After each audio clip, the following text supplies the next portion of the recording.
আগরতলার তুলসীবতী মারুতি স্ট্যান্ডকে কেন্দ্র করে চাঞ্চল্য ছড়িয়েছে। এক গাড়ি চালকের অভিযোগের ভিত্তিতে বিজেপির যুবনেতা তনুজ দাশগুপ্তের বিরুদ্ধে পশ্চিম আগরতলা থানায় মামলা দায়ের হয়েছে। তার বিরুদ্ধে জোর করে টাকা দাবি, প্রাণনাশের হুমকি এবং গুলি করে হত্যার ভয় দেখানোর অভিযোগ উঠেছে।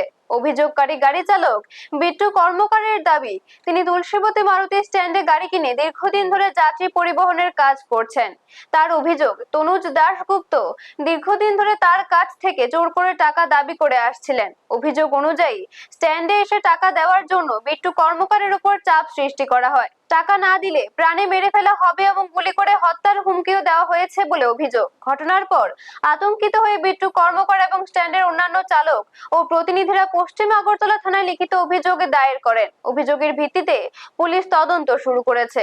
ব্যুরো রিপোর্ট, নিউজ তৎকাল 24। সিন্ডিকেটে তনুজ আইছিল, আইসিরা আমার জিজ্ঞেস করতেছে বিট্টুকে সিন্ডিকেটে নিয়ে। আমি হয় সিন্ডিকেটের গাড়ি চালাই আনে। তো তারে কইও ঠিক করে থাকতো, তারে তারে পিটার সামরাড়ি তুলালাম। আমি কি দিছে ও হইছে হেরে কইয়া দিও, জানাই দিও, একটা ফোন করে কইয়া দিও তারে, যাতে স্ট্যান্ডে আইলে যাতে ঠিক করে থাকে। এরে আড়াই ফুড়াইলাম এক শুদ্ধ দিয়েছিলা, কিতাব মেরা লাগবো গেছিলা। আরও আসলো আমরা স্ট্যান্ডে, আরো পোলাবাইন আসছিল, অন্ত বিভিন্ন পোলাবাইন বিভিন্ন জায়গায় গেছে গাড়ি নিয়েছিলা, সবাই আইতারছি না। তো ওই আর কি। তারপরে দিয়া হে আমার আর আগেও মানে কইছে কথাটা, আমরা সেক্রেটারি বাবুরেও কইছে যে এমন তোর অবস্থা, হেরে বলে টাকা চাইছে কিছুদিন আগে। কত টাকা চাই?